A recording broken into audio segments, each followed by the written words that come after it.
Hello,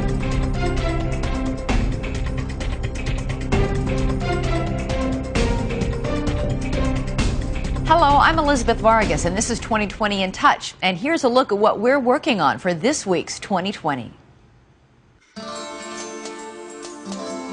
When you imagine the happiest place on earth, you might pick a spot with warm sand and soft breezes.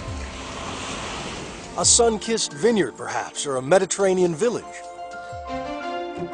If asked to name the happiest country on earth, you might choose this one, land of the free, home of the brave.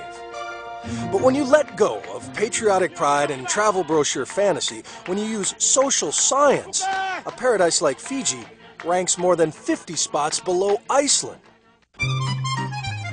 And for all their style and cuisine, France and Italy rank well below Canada. And while ours may be the richest and most powerful country in human history, when it comes to happiness, the good old USA is number 23. How do we know? Well, for the past decade, social scientists and pollsters have given elaborate questionnaires to hundreds of thousands of people around the globe. The answer you get is not only how they feel right now, but it's also about how they feel about their entire life.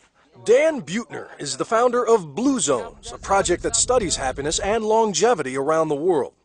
He says that if you mine all the databases of universities and research centers, you will find that the happiest place on earth is Denmark.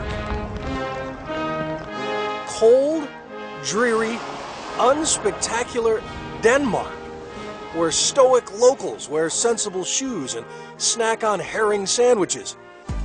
Sure, they produce the occasional supermodel, but their most famous countryman is Victor Borge. Can they really be the happiest in the world? They have this thing called Jente Law, which essentially says that you're no better than anybody else.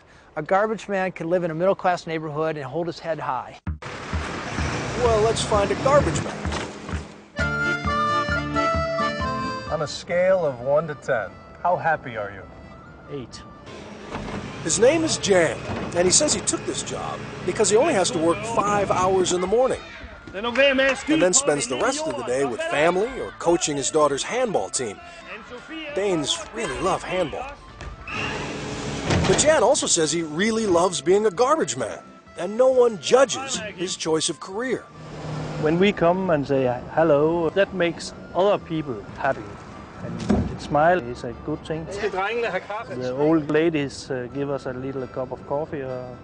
That's happy. You're not just collecting garbage, you're spreading happiness. Yes. In this job. Yes. If I'm happy, the people are happy. Joseph is another example of Danish status. He is a carpenter's apprentice. What is it you enjoy?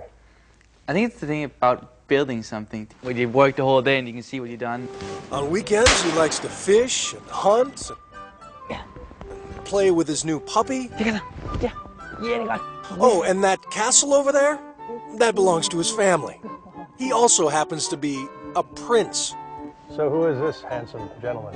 It's my great-great-grandfather. Yes, Joseph is a descendant of the Danish king, related to the royal houses of France and Spain. And again, he's chosen to be a carpenter's apprentice and rarely discusses his lineage with anyone.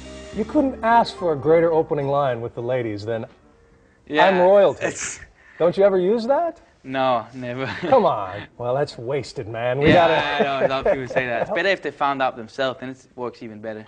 I'm Elizabeth Vargas. For all of us at 2020, we're in touch, so you be in touch.